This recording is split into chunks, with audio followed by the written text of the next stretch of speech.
전 세계 대부분 국가가 코로나로 맥을 못 추고 있지만 중국 경제는 회복 속도가 더 빨라지고 있습니다.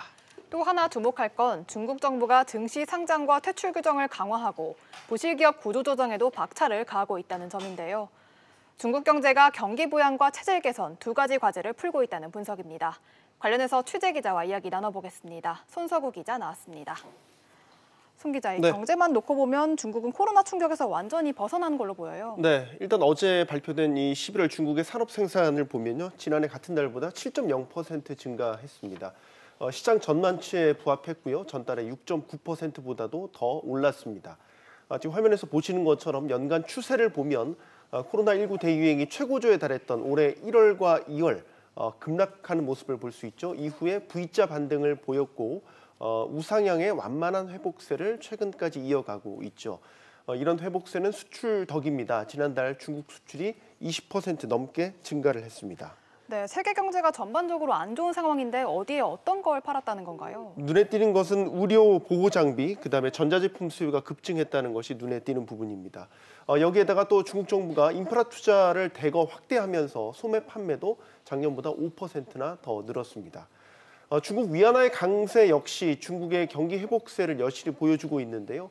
어제 기준 달러당 위안화는 6.54선에서 거래가 됐습니다. 올해 최저점과 비교하면 9.6%가량 올랐고요. 이런 추세라면 내년에는 더 내려서 달러당 5위안대에 진입할 수도 있다. 이런 전망까지 나오고 있습니다.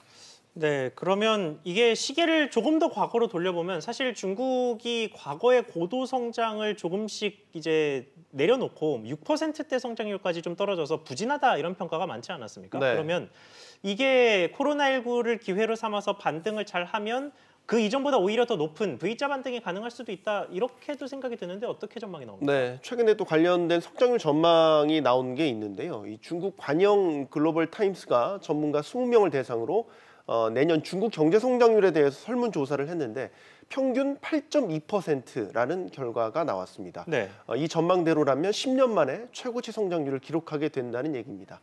설문에 참여한 전문가들은 중국 경제가 내년에는 코로나 충격을 완전히 딛고 수출, 투자, 소비, 이렇게 동반 성장할 것이라는 전망을 내놓고 있습니다. 네, 그런데 이 전망이 미중 무역 갈등 같은 악재도 반영이 된 겁니까? 바로 그 점이 이제 관건이 될 텐데요. 예. 조 바이든 행정부 출범 이후에도 미중 무역 관계를 놓고 양국의 긴장 관계가 계속될 것이고 이는 결국 중국 경제 회복의 위협적인 요소가 될 것이다. 이런 분석도 함께 내놓고 있습니다.